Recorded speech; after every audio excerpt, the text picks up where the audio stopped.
우리가 100% 믿음으로 주님을 신뢰할 수 있는가? 인천. 자, 우리는 지구에 살고 있습니다. 네. 전사가 어느 정도의 수준일까요? 그러면 이 부패함이 냄새날. 냄새 날 정도. 제 집에서 저희 아내가 늘 방 청소 좀 하라고. 하지만 죽었다 깨어나도 안 하는 저의 모습을 볼 때, 자, 그 마음은요 믿음이 생성되는 그런 장소라고 우리가 얘기할 수가 있겠죠. 이제 우리에게 필요한 건 그럼 뭘까요? 네. 은혜를 입은 자였다.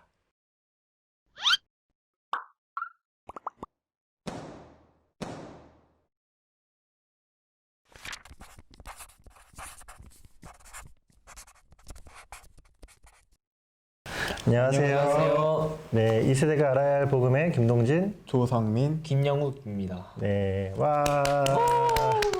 네, 벌써 저희가 6번째 시간을 이제 함께 하고 있습니다. 네. 자, 이제 뭐 좀가 이렇게 복음에 대한 전체적인 윤곽이 조금 잡히나요? 네. 네. 네. 잡혀요. 어떻게 잡히고 있나요? 로보트 틀처럼 음. 딱 뭔가 잡혀지는 음. 그런 느낌이 있어가지고 예전에 네. 그냥 물 만지는 것처럼 아, 느낌이 그랬는데, 뭔가 이제 좀 보여지는 네. 퍼즐의 어떤 좀 이렇게 하나 테두리가 이제 잡힌 거. 잡힌 것 같은. 그래요. 영욱이는 좀 어때요? 복음에 대해서 좀 더 잘 알게 됐는데 이제 가짜 복음이 많이 와닿았어요. 네, 그리스도를 헷갈렸거든요. 그래도 그러니까 당연히 뭐 신천지나 그런 거 같은 경우는 이제 이단으로 판명이 됐으니까 그래서 저도 이게 사실 저 혼자서 판단하기는 힘들었는데 아 이렇게 판단 되겠구나라는 그런 생각이 들었어요. 네, 아, 감사합니다. 네, 정확한 복음을 저희가 가져가기 위해서 열심히 오늘도 달려보도록 하겠습니다. 우리 달려가기 전에 혹시 질문할 거 있으면 한 분씩 질문 한번 받아볼까요? 저는 네. 그 저번 시간에 믿음에 대해서 했잖아요. 예, 예. 그래서 그 믿으면은 당연히 나오는 그런 것들이 있다고 하는데 어떻게 나오게 되는지. 그러니까 믿으면 그 정말 믿었다면 그 사람에게 자연스럽게 나타나는 반응이라는 거죠. 그러니까 그거에 대한 부분을 쉽게 우리가 그 말씀 있잖아요. 밭에 감추인 보화를 한번 생각해 보죠.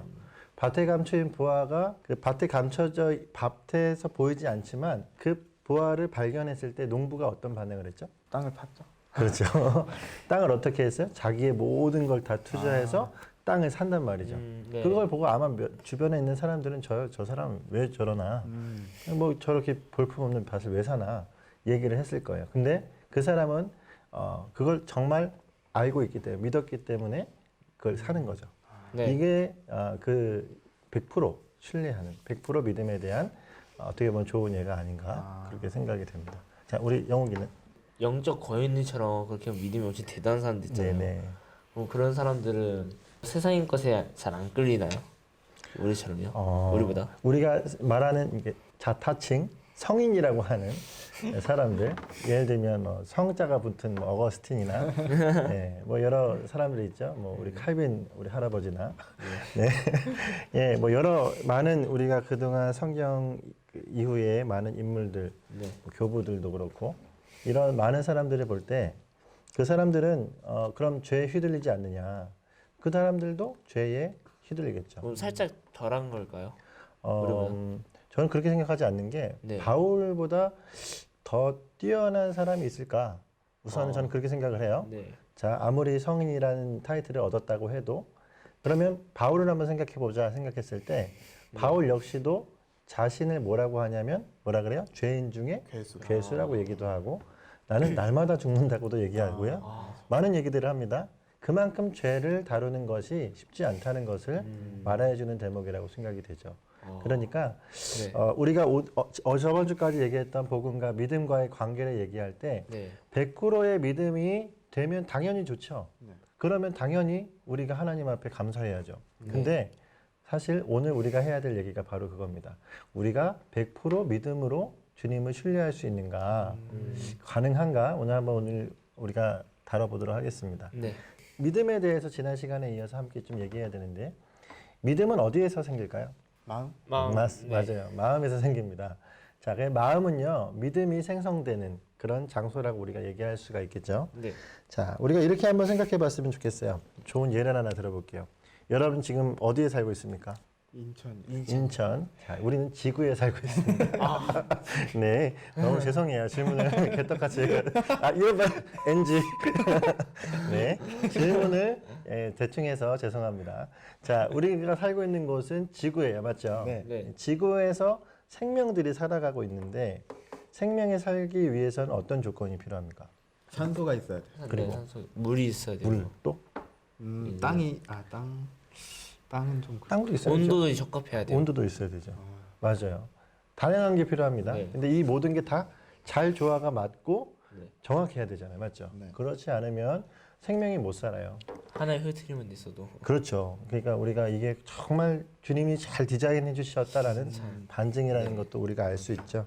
주님 살아계십니다. 아멘. 아멘. 네. 자, 그렇다면 마음은 어떨까요? 자, 마음은 그 안에 믿음이 발생하는 조건으로 잘 갖춰져 있는가? 한번 생각해 볼 필요가 있죠. 마음밭에 믿음이 생성되기에 바른 공간이 되어져 있는가를 생각해 볼 때 한번 우리가 좀 오늘 이 주제로 생각해 볼 필요가 있겠습니다. 전체적인 우리의 마음밭이 잘 되어 있으면 거기에 자연스럽게 100%의 믿음이 나오지 않겠어요? 네. 그렇겠죠. 그렇겠죠? 거의 뭐 최초의 아담 같은 그렇죠. 그런 지역의 상태라면 맞아요. 만약에 우리의 마음밭이 그런 상태라면 얼마나 좋겠어요. 그래서 우리가 오늘 생각할 게 뭐냐면 마음이 왜 중요한지에 대해서 그리고 우리의 마음의 상태가 어떠한지에 대해서 한번 좀 얘기를 해보도록 할 겁니다. 자, 마음이 중요한 이유가 뭘까요? 거기에 믿음이 생기기 때문에. 맞아요. 좀 전에 말한 것처럼 마음은 믿음이 작용되어지는 공간입니다. 자, 로마서 10장 10절 말씀 우리 함께 읽겠습니다. 사람이 마음으로 믿어 의에 이르고 입으로 시인하여 구원에 이르느니라. 아멘. 말씀해 보니까 마음으로 믿어 의에 이른다 얘기합니다. 그러니까 마음이 중요한 이유는 마음이 바로 우리의 믿음이 발생하는 장소라는 거잖아요. 맞죠? 이 여기서 나타나 있죠. 잠언 4장 24절의 말씀도 한번 읽어볼까요? 모든 지킬 만한 것 중에 더욱 내 마음을 지키라. 생명의 근원이 이에서 남이니라. 아멘. 이 부분에서도 마찬가지입니다. 마음을 지키라. 생명의 근원이 이에서 남이니라. 그러니까 마음이 중요한 이유는 마음이 바로 근원이기 때문에 그래요. 맞죠? 네. 이 성경 말씀이 너무 맞는 이야기가 여러분 언제 눈물이 나요? 슬플 때. 슬플 때. 감동을 받았어요. 감동을 내가 받았어요. 엄청 좋아하는 사람이 장렬하게 전사를 전사가 네 좋아하는 사람이 장렬하게 전사를 하셔서 눈물을 흘리는 우리 영욱 형님. 네, 좋습니다. 자, 우리 눈물이 나는 이유. 자, 눈물은 어디가 자극됐기 때문에? 눈물샘이 자극됐기 때문입니다. 눈물샘은 누가 자극합니까? 뇌가 자극하죠. 네. 자, 뇌가 자극하는 이유는 우리가 그렇게 슬픈 마음을 가졌을 때 네. 내가 그렇게 자극하라고 얘기하고 눈물샘이 터지게 되죠. 네. 네. 자, 어디가 처음이죠? 마음에서부터 생기는 거잖아요. 맞죠? 네. 동일하게 또 하나가 있어요. 여러분, 입에서 하는 말들, 요즘에 어떤 말들을 많이 하세요? 심심하다. 심심하다, 심심하다, 힘들다. 힘들다. 힘든 일이 많은가 봐요. 우리 영욱이는. 저도요. 아, 그래요? 저도요를 많이 한다고 합니다. 그게 아니고. 네. 아니고. 네. 자, 뭐 심심하다, 힘들다, 어쩔 때 뭐 슬프다 이런 말들을 하는 이유가 뭐죠? 그런 생각을 가져. 맞아요. 그런 생각을 가지고 있기 때문이다라는 겁니다. 이것이 이제 마음이 중요한 이유죠. 근데 이렇게 보면 또 이제 믿음도 마음에서 나지만 안 좋은 것도 이제 마음에서부터 나는 그렇죠, 맞아요.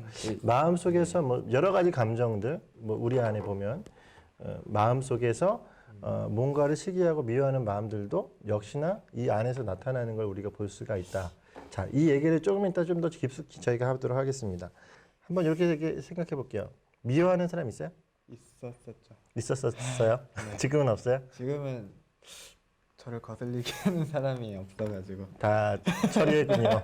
네. 자, 우리 영욱이는.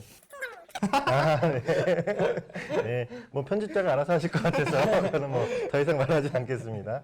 네. 저도 뭐 동감을 하고요. 자, 우리가 이렇게 미워하는 사람들이 있습니다. 미워하는 사람들이 우리 마음속에 없는 사람이 거의 없는 것 같아요. 근데 이 미워하는 마음이 바뀌려면 어떻게 돼야죠? 미워하지 않는 마음으로. 그렇죠. 마음이 바뀌지 않으면 절대 태도가 바뀌지 않습니다. 그렇게 마음이 중요하다는 걸 지금 계속 저희가 강조를 하고 있는 거죠. 예, 바로 그거예요. 마음이 바뀌지 않는다는 것은 믿지 않는다는 의미다라는 거예요. 이해가 되죠? 네. 그러니까 믿기 위해서는 마음이 그걸 믿겠다라고 결정해야 돼요. 이해되죠? 이 마음은 굉장히 중요하다. 자, 종합을 해보면 그런 겁니다. 완전한 복음은요, 무엇으로 받아요? 순전한 믿음으로 받죠. 네. 맞죠? 그런데 이 순전한 믿음을 작동시키려면 무엇이 바뀌어야 돼요? 마음이 바뀌어야 한다라는 거예요. 자, 뭐 우리가 너무 쉬운 얘기들이지만 정리를 하면 이렇게 하는 것이 굉장히 중요합니다. 우리의 마음의 상태는 그럼 어떠한가요? 우리의 마음의 상태는 첫 번째로 부패해 있다라는 거예요. 죄로 인해서 맞아요. 죄로 인한 부패입니다. 자, 우리가 그러면 이 마음의 상태를 알려주는 중요한 말씀 한 구절을 같이 보도록 하겠습니다. 예레미야서 17장 9절 말씀 시작. 만물보다 거짓되고 심히 부패한 것은 마음이라 누가 능히 이를 알리오마는. 아멘. 아멘. 오늘 말씀에 뭐라고 했죠? 만물보다 심히 부패한 것, 거짓되고 심히 부패한 것이 어디요? 마음이다. 야, 이 만물도 부패했는데 이거보다 더 부패한 게 있다. 뭐예요? 마음이다라는 거죠. 그래서 믿음이 우리 마음속에 자동적으로 나오지 않은 거. 그렇죠. 맞아요. 자, 맞습니다. 부패한 우리의 마음의 이 상태 때문에 어떻게요? 우리의 마음의 상태로는 계속 부패한 상태의 문제들만 나타나는 거예요. 어느 정도의 수준일까요? 그러면 이 부패함이 냄새날. 냄새 날 정도. 자, 이렇게 한번 질문을 해볼게요. 구제 가능하다, 구제 불가능하다. 구제 불가능합니다. 자, 이 구제 불가능하다라는 걸 칼빈 선생님이 어떻게 얘기했을까요? 자, 답을 말해줄 사람. 전적 타락. 예, 박수. 맞습니다. 자, 사람의 마음을 어떻게 표현했냐면 전적 타락이다. 그러니까 토탈인 거예요. 여기서 뭐 한 줄기 한 가닥의 희망을 발견할 수 있는가? 그럴 수 없다. 이것이 인간의 모습과 마음이다라는 것입니다. 이 상태가 그래요. 자, 로마서 10장 10절에서 12절 말씀이 이걸 잘 증명해주고 있어요. 한번 같이 읽어볼까요? 시작. 기록된 바 의인은 없나니 하나도 없으며 깨닫는 자도 없고 하나님을 찾는 자도 없고 다 치우쳐 함께 무익하게 되고 선을 행하는 자는 없나니 하나도 없도다. 아멘. 여기서 말씀에서 뭐라고 되어 있죠? 하나도 없다. 깨닫는 자도 없고 하나님을 찾는 자도 없고 나중에 선을 행하는 자가 없는데 하나도 없다고까지 얘기를 하는 것이 우리의 마음의 상태에서 나타나는 현상이다라는 겁니다. 그러니까 우리의 마음이 이러니까 뭐 선을 행하는 것뿐만 아니라 모든 부분에서 전적 부패로 나가는 자의 모습을 하고 있는 거죠. 자, 한번 질문 있나요? 네, 그 창세기에서요. 창세기라도 다른 곳에서도 나오긴 하는데 그 예를 들어서 노아는 당대 의인이었도다 이렇게 나오는 구절이 있잖아요. 네. 근데 그 똑같은 인간인데 이게 나오는 건 참 신기한데 그러면 이렇게 살았다는 거네요. 이렇게 살았다라고 우리가 보지 않고요. 네. 노아도 그렇고 욥도 그런 말을 들었죠. 맞죠? 그리고 네. 성경에 많은 사람들이 당대의 의인이었다. 이렇게 얘기를 합니다. 근데 이 의인이었다라는 것을 어떻게 보는 것이 좋겠냐라고 할 때 은혜를 입은 자였다. 라고 보는 것이 좋을 것 같습니다. 그러니까 훨씬 이해가 잘 됐네요. 이해가 됐죠? 사실 이렇게 살아야 수 없는데. 그렇죠. 은혜를 입은 자다라고 우리가 생각하는 것이 좋고요. 네, 그것이 또 합당하다라는 것을 또 얘기할 수가 있겠습니다. 첫 번째가 부패한 우리의 모습. 근데 이것으로 끝나는 게 아니에요. 두 번째로 얘기할 수 있는 것이 무엇이냐면 하나님 편으로는 절대로 가지 않으려는 우리의 본성적인 속성이 있다라는 것을 볼 수가 있습니다. 되나요? 자, 그렇죠. 자, 오늘 보니까 사람이 그래서 지향점이 명확하게 보이는 말씀이 있어요. 아까도 우리 로마서 3장을 읽었는데 13절부터 18절 말씀을 한번 좀 길지만 같이 한번 읽어볼까요? 시작. 그들의 목구멍은 열린 무덤이요 그 혀로는 속임을 일삼으며 그 입술에는 독사의 독이 있고 그 입에는 저주와 악독이 가득하고 그 발은 피 흘리는데 빠른지라 팔멸과 고생이 그 길에 있어 평강의 길을 알지 못하였고 그들의 눈앞에 하나님의 두려움이 없느니라 함과 같으니라. 아멘. 여기 우리의 상태가 잘 나타나죠. 우리가 어떠한 방향으로 가는지를 잘 보여줘요. 여러분과 제가 어디에 빠릅니까? 말씀해 보니까 피 흘리는데. 맞아요. 여기 피 흘리는데 빠르다라고 얘기했을 때 이거는요. 네. 결국 그 중심을 가보면 결국 내가 원하는 것에서는 빠르다라는 뜻이에요. 자, 이해가 돼요? 자, 우리가 원하는 거는 누가 하지 말래도 하죠. 근데 하지 말래도 안 하는 것도 있어요. 맞죠? 내가 원하지 않는 건 죽었다 깨나도 안 하는 게 저와 여러분의 모습이죠. 제가 그래요. 집에서 저희 아내가 늘 방 청소 좀 하라고. 하지만 죽었다 깨나도 안 하는. 저의 모습을 볼 때 정말 원하지 않는구나 이 생각을 하게 되는 것이 저뿐만 있겠습니까? 모든 형제들의 공통점 모습이 아닌가 이 생각을 하게 되는 것 같아요. 이것이 우리가 원하는 건 정말 하고 싶어하고 거기엔 빠르지만 원치 않는 건 그렇게 하기 싫어요. 근데 이것뿐만 아니라 마음이 어디까지 가냐면 하나님께 있어서는 네. 그마저 있는 마음도 다 박해 있다라는 거예요. 오늘 말씀 18절 말씀에 뭐라고 되어 있냐면 하나님을 두려움이 없느니라. 결국 하나님에 대해서 어떻게 해요? 계속 대드는. 하나님에게 있어서는 저주하는 이런 모습까지도 인간들에게 있다라는 걸 볼 진짜 수가 거의 있죠. 원수네요. 그렇죠, 맞아요. 원수관계니. 자, 한번 생각해 보면 우리의 이런 마음의 어떤 상태가 부패했는데 부패한 것뿐만 아니라 계속 하나님으로부터 멀어지려는 마음의 자세다라면 여러분 우리가 우리의 마음이 복음으로 믿어서 의에 이르는 것이 가능할까요? 우리 마음이 바뀌지 않으면은 그렇죠. 네, 불가능해요. 자, 바뀌어야 되는데 네. 바뀌려고 하나요? 아니요. 예, 바뀌려는 마음이 없죠. 네. 그러니까 당연히 100% 신뢰해서 믿음으로 나가려는 마음이 없는 거죠. 네. 이것이 우리 가운데 있는 것이죠. 그러니까 우리는 사실 마음의 상태로는 100%의 믿음으로 나가는 것이 불가능하다라는 것이 오늘 우리가 결론을 맺어야 되는 부분인 것 같아요. 복음은요 하나님 편에서의 완전한 조치입니다. 맞죠? 네. 이 복음 나중에 우리가 십자가에 대해서 얘기할 텐데 그 십자가에 대해서 얘기하면 진짜 그 완벽하며 그 넘치는 탁월한 복음을 얼마나 감사한지 몰라요. 근데 그 탁월한 복음이 내 눈앞에 있어도 우리의 마음의 상태가 절대 그리로 가려고 하지 않는 정말 죄악된 모습이다라는 것이 가치를 모르는 거죠. 가치를 모르죠. 가치도 모를 뿐더러 그거에 대해서 가치를 알아도 그리로 가려고 하지 않는 거죠. 네. 이해가 되죠? 이것이 우리의 마음의 상태다. 좋은 거 알아. 근데 그래서 나랑 뭐 어떻게 하라고. 이게 우리의 마음의 상태인 거예요. 하나님 좋은 거 알아요. 예를 들면 하나님 살아계신 것도 내가 알아. 근데 그것과 전혀 반대의 모습으로 살아가는 사람도 많아요.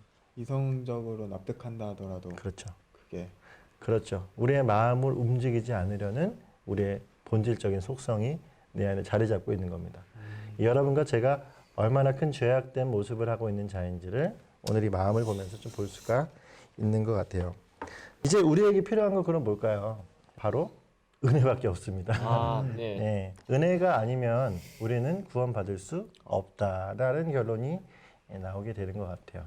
오늘 여기까지 우리가 다루고요. 다음 주에는 우리의 자신, 네. 그러니까 마음으로 우리가 다뤘던 이 내용을 우리 나라는 자에 대해서, 우리 나라는 존재에 대해서 더 깊숙하게 우리가 관찰을 해보는 시간으로 한번 인간론이요? 하겠습니다. 네, 인간론 좋습니다. 인간론을 우리 청소년들의 입장에서 간단하게 대립해 보도록 하겠습니다. 네, 오늘 여기까지 하겠습니다. 감사합니다. 감사합니다.